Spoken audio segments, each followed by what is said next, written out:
Namun tetap saja, aku turun dari bus patas saat langit mulai memerah. Adzan baru saja selesai berkumandang. Saat memasuki komplek aku merasakan ada yang janggal. Sepi. Komplek terlihat benar-benar sepi tanpa ada satupun orang di luar rumah.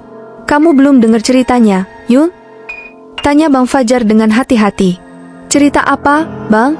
Pokong. Pokong, Zun, bisik Bang Faza. Bang Fajar menceritakan bahwa ternyata sudah beberapa hari ini terjadi hal yang tidak masuk akal. Aku pun meluangkan waktu sejenak untuk mampir sebentar ke pos ronda. Malam kemarin Bu Fajri pulang dari mengantarkan jahitan ke rumah Bu Indar. Pas pulang dia ngerasa ngedengar suara dari belakang kayak ada yang ngikutin pas nengok. Di belakangnya udah ada pocong yang merhatiin dari ujung gang. Sisita Bang Faza. Belum lama setelah Bang Fajar cerita, Bang Usman yang juga berada di sana menyambung cerita itu. Kemarin gua papasan tuh sama tukang ojek, mukanya pucet banget. Dia berhenti pas warung enyak gua mau tutup. Katanya habis nganter ke kompleks sini, komplek udah sepi. Baru jalan ngelewatin berapa gang, tiba-tiba dia ngeliat sesuatu dari spion. Mukanya puset. Dia ngeliat ada pocong di loteng salah satu rumah warga. Pokongnya gerak-gerak jitu kayak neledekin dia. Sisita Bang Usan. Dan yang bikin geger, banyak warga yang tiba-tiba cerita. Katanya jam 3 pagi ada yang ngetuk jendela rumah mereka. Awalnya pada nyuekin, tapi karena ngeganggu beberapa warga ngecek dan hampir semua ngeliat pocong anak kecil berdiri terbalik di langit-langit teras rumah mereka, tambah Bang Didit. Jam 3 pagi. Itu jam yang sama saat aku terbangun dan melihat Denis di depan rumahku. Ya akhirnya ronda dimajuin dimulai dari maghrib, nanti tengah malam gantian sampai subuh. Sebenarnya apa yang terjadi? Sebelumnya tidak pernah ada cerita seperti ini di komplek rumah kami. Heh Yun, jangan bengong.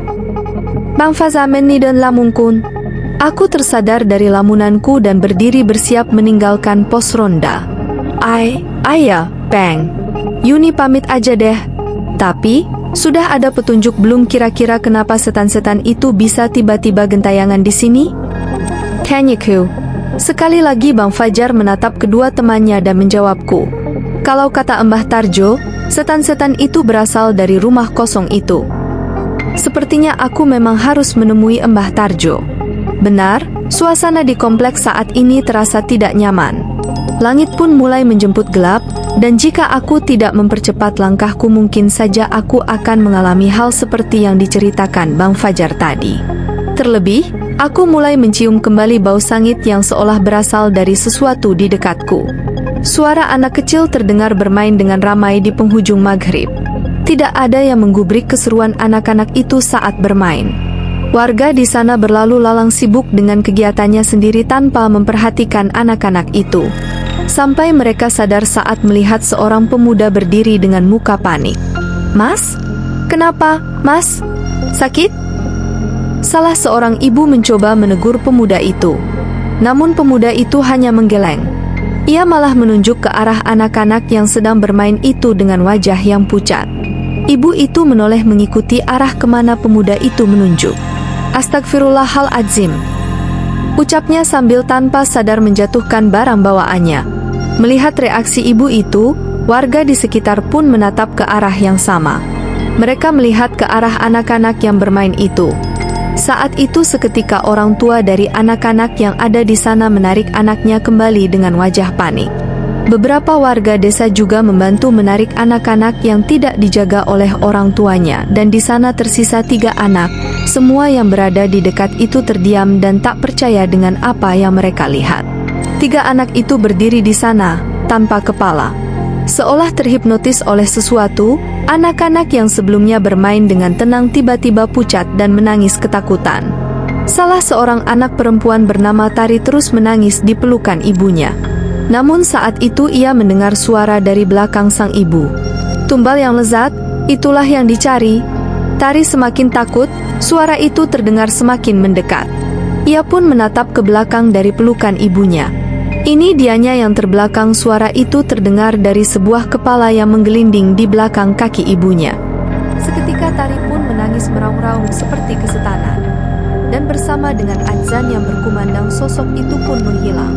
Semua warga yang ada di sana memutuskan untuk buru-buru kembali ke rumah masing-masing dan suasana di komplek itu menjadi benar-benar sepi.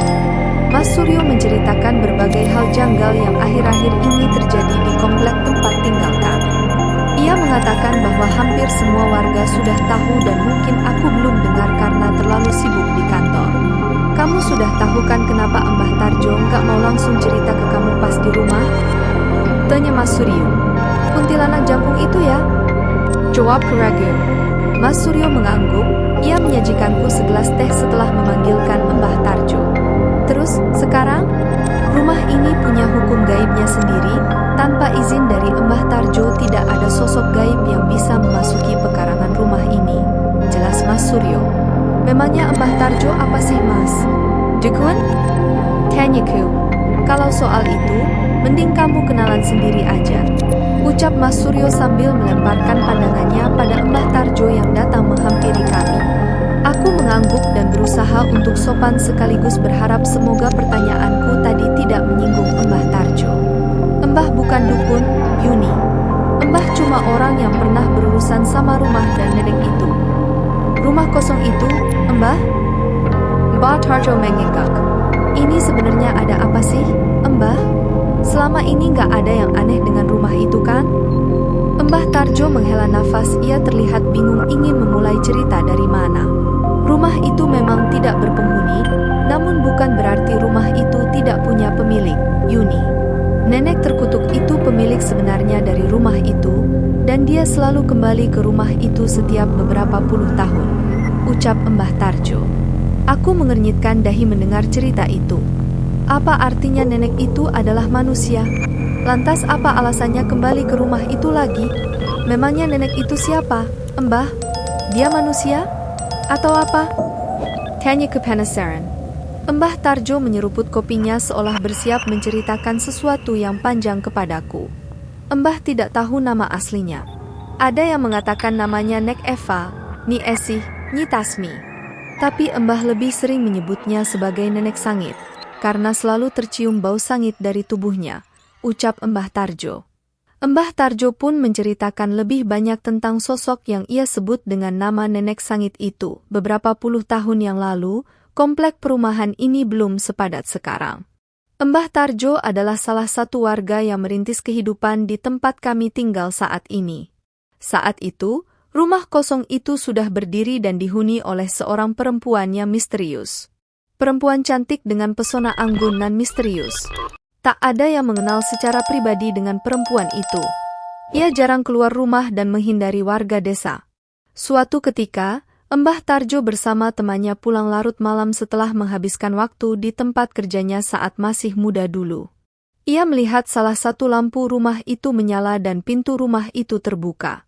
"Yo, bau makanan yo," ucap Rusdi, teman Tarjo dari rumah besar itu. "Tuh, tumben-tumbenan rumahnya kebuka malam-malam," balas Mbah Tarjo. Saat itu tiba-tiba mereka berdua melihat seorang anak kecil menatap mereka dari pintu rumah.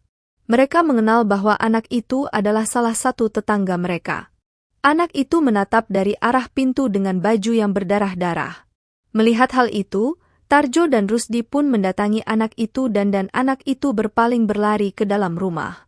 Tarjo dan Rusdi pun akhirnya masuk ke dalam rumah yang mereka anggap misterius itu. Ia melihat rumah itu memiliki cukup banyak kamar dan lorong-lorong yang bercabang.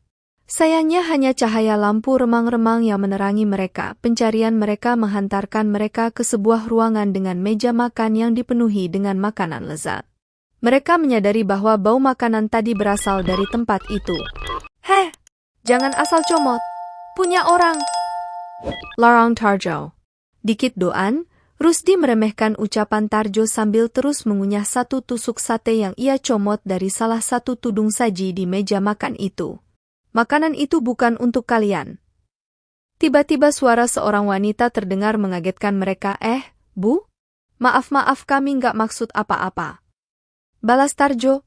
Iya, kami tadi ngeliat anak gang sebelah masuk ke sini makanya kami cari ke dalam," tambah Rusdi. Perempuan itu menatap mereka berdua dengan raut wajah marah. Tanpa berbicara sepatah kata ia meninggalkan mereka berdua begitu saja. Namun setelahnya, Ada hal aneh yang mereka rasakan. Mereka mencium bau sangit dari hidangan yang ada di meja itu.